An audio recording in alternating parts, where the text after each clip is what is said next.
Greg Rabéjac, Guillaume Collat, bonjour. On est sur cette édition du Flocon à la vague et devant les magnifiques photos de Greg. Est-ce que vous pouvez nous expliquer la genèse de ce projet, Guillaume?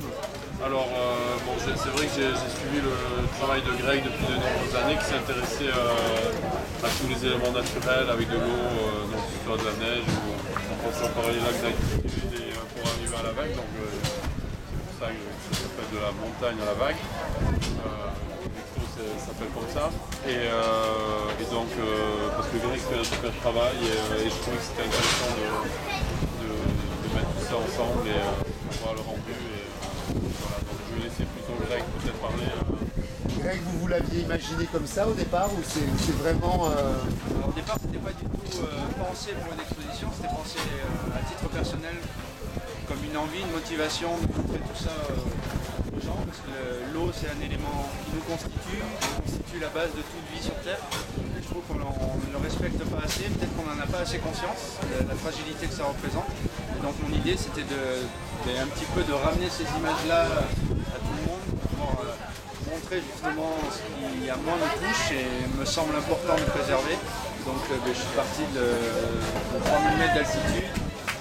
Petit à petit, au fur et à mesure, descendre à travers les différentes phases de l'eau, différentes phases d'altitude, pour finir donc sur les vagues de l'Atlantique, avec tout un cheminement à travers les saisons et à travers les différentes ambiances.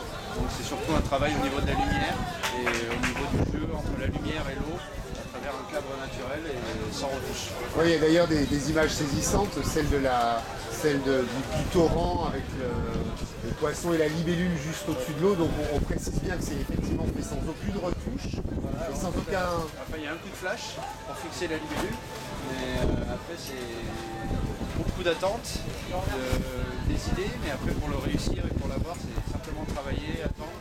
C'est un peu comme un pêcheur en fait. C'est une idée du poisson qu'on veut attraper, mais on ne sait pas quand est-ce qu'il va mordre. Donc voilà, ce jour-là, ça a réussi à mordre. Celle-là, ça fait partie des rêves, mais c'est pas une photo que j'avais imaginée à l'avance. Tandis qu'il y a d'autres, par exemple celle avec les poissons qui flottent dans le ciel, ça c'est une photo que j'avais envie de faire depuis des années, et je l'ai faite ce jour-là, à presque 3000 mètres d'altitude. Voilà, c'est un petit symbole de voir les poissons flotter dans une eau pure à 3000 mètres d'altitude. C'est le même système que le lac d'Ayous, c'est un des endroits les plus préservés des Pyrénées, qui sert d'ailleurs souvent de photo vitrine un peu pour représenter les Pyrénées. Guillaume, un petit mot quand même sur ce partenariat avec Quicksilver Foundation, dont vous êtes le directeur. Voilà. C'est un projet qui a été porté par la Fondation Quicksilver. Voilà, exactement. Donc c'est pour nous, surtout sur un événement comme l'Odyssée du Flocon à la vague, c'est vrai que c'est parfait, la montagne à la vague. C'est en même temps pour Quicksilver l'image, la fondation, etc. Donc la montagne et la vague constituent notre logo.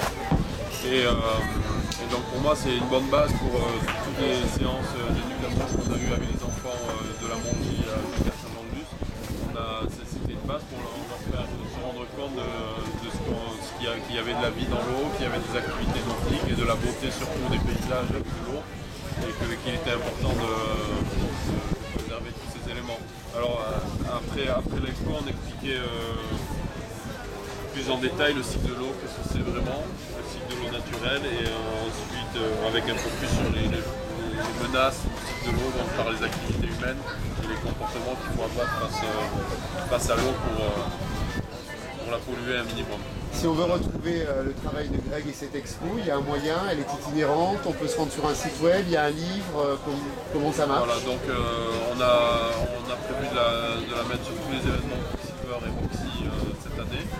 Et ensuite, elle va rester au siège de Quicksilver un bon mois, on va dire, pour en faire profiter tout le monde, donc les employés de Quicksilver, etc. Et ensuite, il est prévu de faire une exposition pendant quelques semaines dans divers endroits, mais bon, on aura le programme prochainement. Donc on aura l'occasion de se retrouver. Voilà, exactement. Guillaume, Greg, merci. Merci beaucoup. Voilà, merci.